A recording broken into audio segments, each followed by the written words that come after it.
So yeah, I got to the end of the month, or virtually the end of the month, and I've realised that I've not done a vlog for May. Largely because I've been busy. It's been a very busy month. I've got a few projects going on, some music recording going on, and a lot of video work as well. I'm in the process of setting up a new health channel that's going to be on Patreon. That's going to be covering breathwork, posture, movement, stretching, qigong, all those kind of things. Once that's all ready and set up, I'll put the details out. And of course, I've also been doing a lot of recording for the Systema YouTube member channel. At the moment, we're working on a series of integration, a series of drills and exercises, and then the application for bringing everything together. All these separate drills we do, really bringing everything together in one place. So it's quite involved work, quite deep. We've just finished filming episode 10 on that, and of course, if you want details on how to access that and all the other instructional content, just click the join button below. So today is going to be talking about a particular topic. Normally I like to put some video over the top that relates to what we're talking about, things shot in class or workshops and that sort of stuff. I don't even have time to do that at the moment, so this is just straight talking, and I'm going to try and keep this to within 10 minutes or so, because the issue again is the topic I'm talking about, we could go off in all sorts of different directions, and no doubt I will in future vlogs. But also, of course, if you look across the YouTube channel, there's lots of different uploads about this or showing work on the sort of things I'm going to be talking about as well, particularly the sparring, but I'll get to that a little bit later on. And that topic, as you'll have gathered from the title of the video, is one of those perennial favourites. It comes around again and again with monotonous regularity: sports versus street. I've added in another category as well, combat, because I can. So what do we mean by sport, street, combat? First of all, let's start with sport. We all know what that is, right? It's a match. There are rules, there are restrictions, there's generally a referee. People know when it's going to happen. They know what the setup is. We're going to be in a ring of some description normally. You know, people know what to expect, and so they can train accordingly for that particular set of circumstances. Now, rule sets can vary, of course. They can be very restrictive. Some of the lads were talking about a competition a few years back. It was pre-lockdown, I think, and they were thinking about going in for this local competition. When we looked at it, pretty much all that was allowed was armbar and rear choke, and that was it. So the lads who had competed in other things before said, well, not really my cup of tea. So that can be one end. Of course, then we can go to the other end. We can look at something like King of the Streets on YouTube, which is a sport in a sense, in that it's a match and there's a referee, but there's very little in the way of rules. In fact, that's the closest I've seen in sports terms to what I would say an all-on real fight. And of course, it doesn't have to necessarily be in some sort of arena. Two guys having a straightener outside a pub, you know, that can be thought of as sport in a sense for me, because it's a competition. There are rules. No one's allowed to jump in. No one's going to pull out a snooker cue and try and hit you with it. Generally, there's like a gentleman's agreement. So with sport, you have that advantage of knowing the arena, knowing the time, knowing the techniques or methods that are allowed. Those are the pros. Weighing against that, of course, you're fighting in front of a big group of people. There's a lot of pressure there. You're also going to be fighting someone who you would hope, you would think, is at least as skilled as you are, and may well be a lot more skilled in that particular arena. So you know that you're going to be facing a tough opponent. That then means, of course, that if you've got any sense, you tailor your training to fit that particular rule set, those particular circumstances. If you're going into a boxing match, you're not going to spend 3/4 of your training time working kicks, for example. Okay, obviously with some styles like MMA or other types of competition, you've got to be a bit more all-round and develop a different range of skills, but you're still working in that particular environment. But even the idea of, right, we're boxing, so I'm just going to learn how to punch, even that can change as well. We had a guy training with us, and he went out to live in Thailand for a few months on a work project. While he was there, he thought, right, I want to continue training. He joined a local Thai gym. He was put in for a fight because he wanted to have a go. And in his first fight, he won it by knockout in the first round, and he won it with like an overhead, one of these sort of shoulder punches. He thought he did very well, but the trainer tore a strip off him because he said, this isn't a Thai punch. You shouldn't be using that. We use this type of punching, that type of punching. So sometimes, even if you're working within a rule set, you have to be aware of the finer points, if you like. Obviously, in boxing, some punches aren't allowed as well, right? So you have to be aware of that. That then covers sports in all its various permutations. What is street? Well, to my mind, street is everything else. If it's not some sort of match fight, if there's not some form of rules or at least limits of acceptable behaviour, then it's street. And I know there is this stereotype that some instructors like to put out of this street scenario. I actually got thrown off of a very famous or a very big self-defence forum a few years back now, because everyone kept talking about outside the chip shop, but will that work outside the chip shop? Should you be grappling outside the chip shop? And I asked a simple question, why don't you go to another chip shop? I don't think they appreciated that, and I was blocked. But street can cover anything. That could be someone nudges your trolley at Tesco's, it could be domestic assault, it could be road rage, it could be someone trying to rob you, any number of scenarios that you can imagine. So the difficulty now is, whereas sports, if I'm going in for a wrestling match, I know the setup. If something happens outside of that, there are a number of potential variables. So something might start off quite innocuous. You accidentally bump into someone and it might be that, oh, sorry mate, and that's it. Or that can elevate into a full-on bar fight, right, with all sorts of things going on. If that's the case, how do you train for that?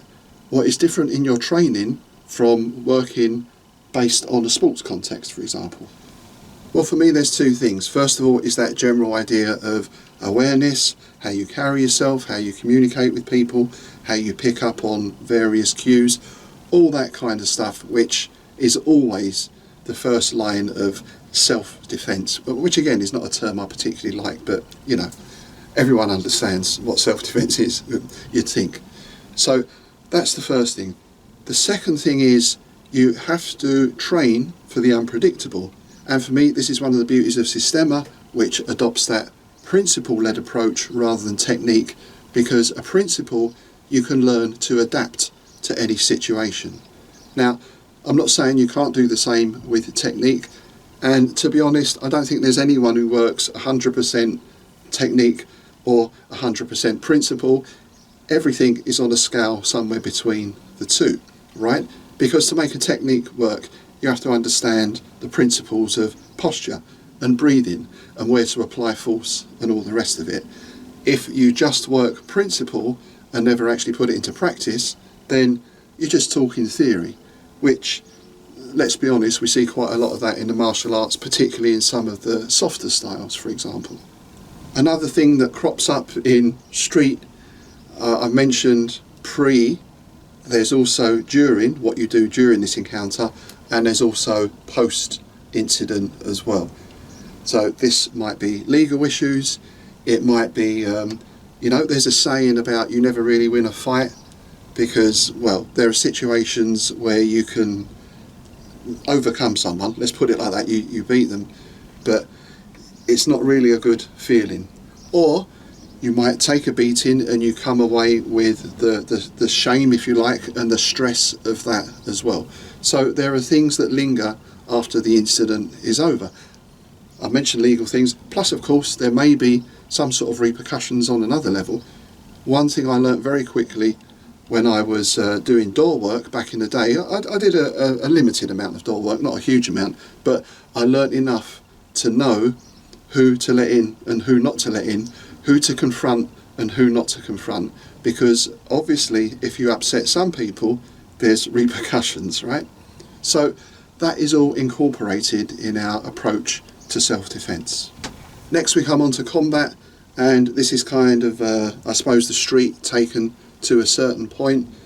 Usually this is going to be for professional people, so you might be a police officer trying to arrest someone who's waving a scaffold pole around.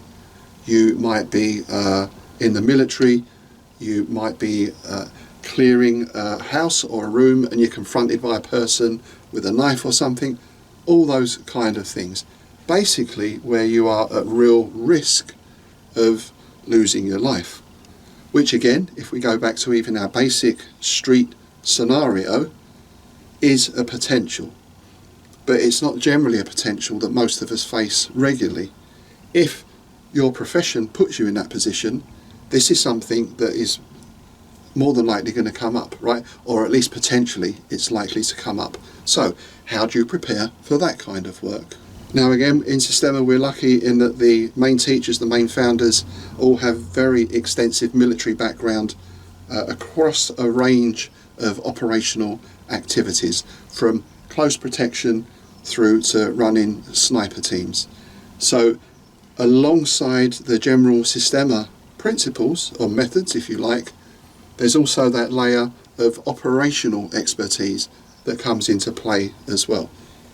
This doesn't necessarily have to be military, by the way, because if we go back to street, if you grew up in certain types of area, you will have learnt to look out for signs of various things, right? If there was always a gang who were robbing people at knife point, for example, if you knew they were there, then you went there. So you start to modify your behaviour according to the situation. This obviously fits exactly onto a military type template. So when we talk about operational, that doesn't necessarily mean just a person in the military or in the the emergency service kinds of thing. That does apply on a more informal level as well. So obviously your preparation for that in terms of what you might be called upon to do to another human being is going to take us to a different level of stress and skill and ability again. But the important thing is, because I see a lot of combatives talk, the important thing is that in training people to do that, you don't break them. Right? I've seen a lot of people who are more damaged by the training they went through than by what they've actually done. And of course, people who have been through those experiences are going to be generally carrying some sort of baggage anyway. So again, if the training they go through after their experience can help them with that PTSD or those issues, then that's got to be a bonus as well. So just quickly to mention my own background, which I have spoke of at length on other occasions. Particularly there's an interview up with Mike Graves where I went into more detail on my background.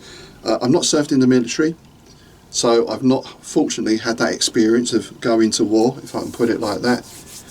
I did grow up in quite a rough area and a rough time, so I'm familiar with, let's call it general street violence, at least in the context of London at that time.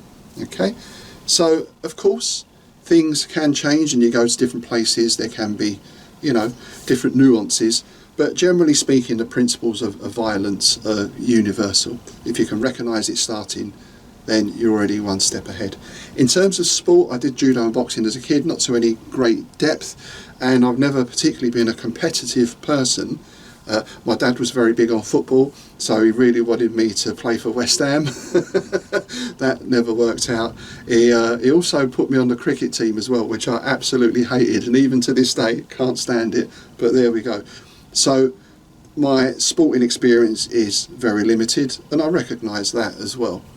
Now the nice thing though is across our group, I would say the majority of our people are from a street orientated background. A lot of them have done other martial arts before. Some of them have been involved in combat sports to quite a high level, Thai boxing in particular, and one or two other things. And a number of them I've also got military experience, in some cases decades of military experience, including active service. So within that group, we get a nice feedback loop going on. We have the capability to test things out using various backgrounds, using the information from various backgrounds. Oh no, that wouldn't work like this. What happened to me was this, and this is how it happened. So that means we can factor all that into our training, into our preparation, into our sparring, and of course into our testing. Because whatever you're training for, whichever of these things, you've got to test it. You've got to get your right preparation, and you've got to test it. And you've got to test it in the appropriate way. Again, if you're training to be a boxer, now you might get something from doing some grappling work, right? You'll certainly get some cardio, you'll learn some technique. Is that necessarily going to come across into your boxing? I don't know. So then you have to gauge, how much time do I want to spend on that? How much time do I want to spend on this if the result I'm looking for is this? And yeah, when it comes to sparring, I still get the question, someone asked me the other week, but you guys never spar. You know, that comment comes up a lot, which is why I made a video called Systema Sparring a few years back. It's about 20 minutes long. It explains our complete procedure for sparring, from preparation to building up all the way through to contact and testing, making scenarios and all the rest of it. And then the comment came the other day, but this is 3 years old. This was from 3 years ago. Well, the method doesn't change, and the reason I made that video is when someone says, but how do you do sparring? I can just point them to the video and not have to add another 20 minutes onto my discussion with them about how we do sparring. And of course, I said, if you look across the channel or all the footage from workshops and all the rest of it, you'll see the various methods of how we train for different things. And now, of course, whatever you're training for, you have to set realistic expectations. If you're my age or even older, probably not a good time to start a boxing career, right? My nephew Harry is 22, 23 now, I think. He was a very promising boxer. In fact, at the age of 19 or 20, he was being pushed to go professional. He actually looked at the situation and what was going on and the circumstances and decided not to, which I admire him for. He had the ability, but, well, let's just say some of the things he saw didn't sit well with him. So he came out of that. But no one at the age of 62, 63, whatever, is going to take up boxing and expect to be fighting on the card at the Albert Hall or whatever, you know. Similarly, if you want to learn self-defense, then what sort of self-defense are you looking at? We've had a case in the group of domestic violence, so that was a specific way of dealing with that. For example, if someone comes to me and says, I need to learn how to defend myself against 10 people with machetes, can you teach me that in 2 weeks? Then the answer obviously is no. And I've seen this locally. There was a local club saying, knife defence, 2-hour session, we will teach you knife defence. Bollocks. Absolute bollocks. I wouldn't teach knife defence in 2 hours to people who are experienced in martial arts, let alone people who have never done anything before. There's so much involved, you know. So when you think about what you're training for, you need to set realistic goals and expectations as well. And that's why we come back to this principle approach, because if the principle is, if I'm in a situation, can I talk my way out? Can I get out of it? Then that's what you do. You know, rather than this approach of everything in front of me is a nail and I'm a hammer, hammer, hammer, hammer, hammer, then I stop and look around like this. Well, you should have been stopping and looking around before you got to this, really. Then you might not have had to get to that, right? So, again, I could go off on so many tangents, but we'll just draw a line under that point there. And of course, the main thing that comes out of this discussion is, oh, well, sports won't work in the street won't work in the sports. I would do sports, but I'm too deadly. My tiger claws are too deadly for the ring and all this kind of stuff. Well, maybe they are, you know. Obviously, you're probably not allowed to do your tiger claw across someone's face in an MMA match. I don't know, it depends on the rules. But guess what? If you can do that, so can the other guy. And guess what? If his skilled sportsman in that area is going to be a tough opponent, it's going to be physically tough, it's going to be mentally tough, and while you're busy trying to apply your tiger claw or whatever it is, it's probably twisting you up and tying you in knots. So again, you have to have a realistic expectation. And of course, in terms of training, there's a huge amount of crossover, because breathing is breathing, movement is movement, posture is posture. So the way we approach things is we're working from these principles. If your interest is in a particular thing, then we look at how you work those principles for that area. So whether that's self-defense, whether that's professional work, close protection, whether that's, I've taught professional dancers, whether that's for going in for competition, which some of our guys do. Another thing that comes up is people say, how comes, if Systema was any good, we'd see it in UFC, we'd see people winning competitions. Well, I think historically, when we look at when Systema came out, most Systema people my sort of age, and those who are into sports have kind of done that already. I mentioned some of our guys who have competed in various things. So that's not what they're looking for. I think as younger people come through and come into the system, then we'll see more of that in competition. And I know there's been some young guys in one of our clubs just down the road who've competed in BJJ and so on. And I know my mate Pete in Canada is teaching at a BJJ school as well. So there's always this crossover, you know, because good methods are good methods. The thing is, don't let yourself be bound by technique.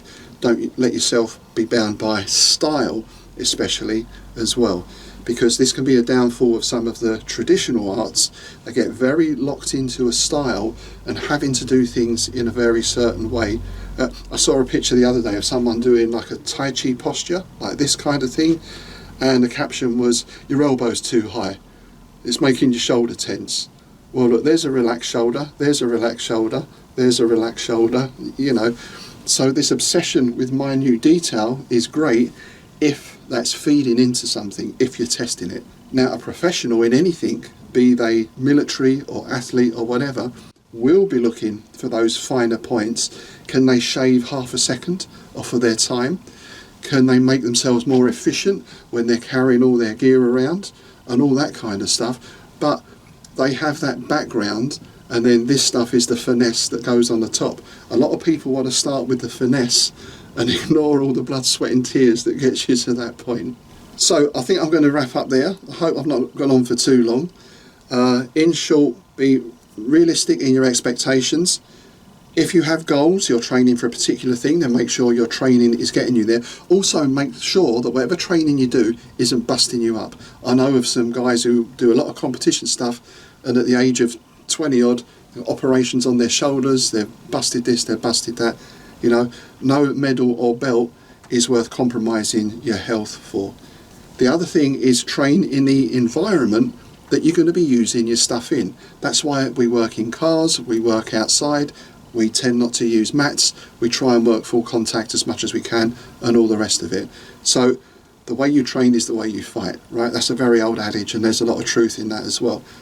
When you're put under stress, a couple of things happen. Either you go into your sort of freeze mode, or if you go into your fight and flight, then what will come out is generally what you've been training in. So you need to be very sure that what you are training in is appropriate to that situation.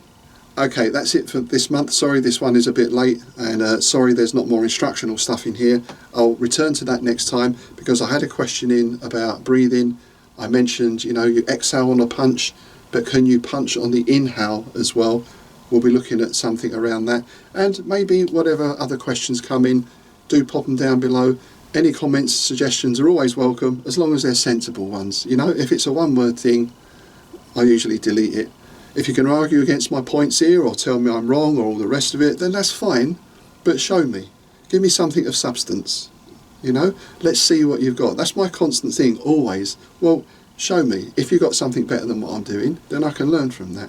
Most of the time, of course.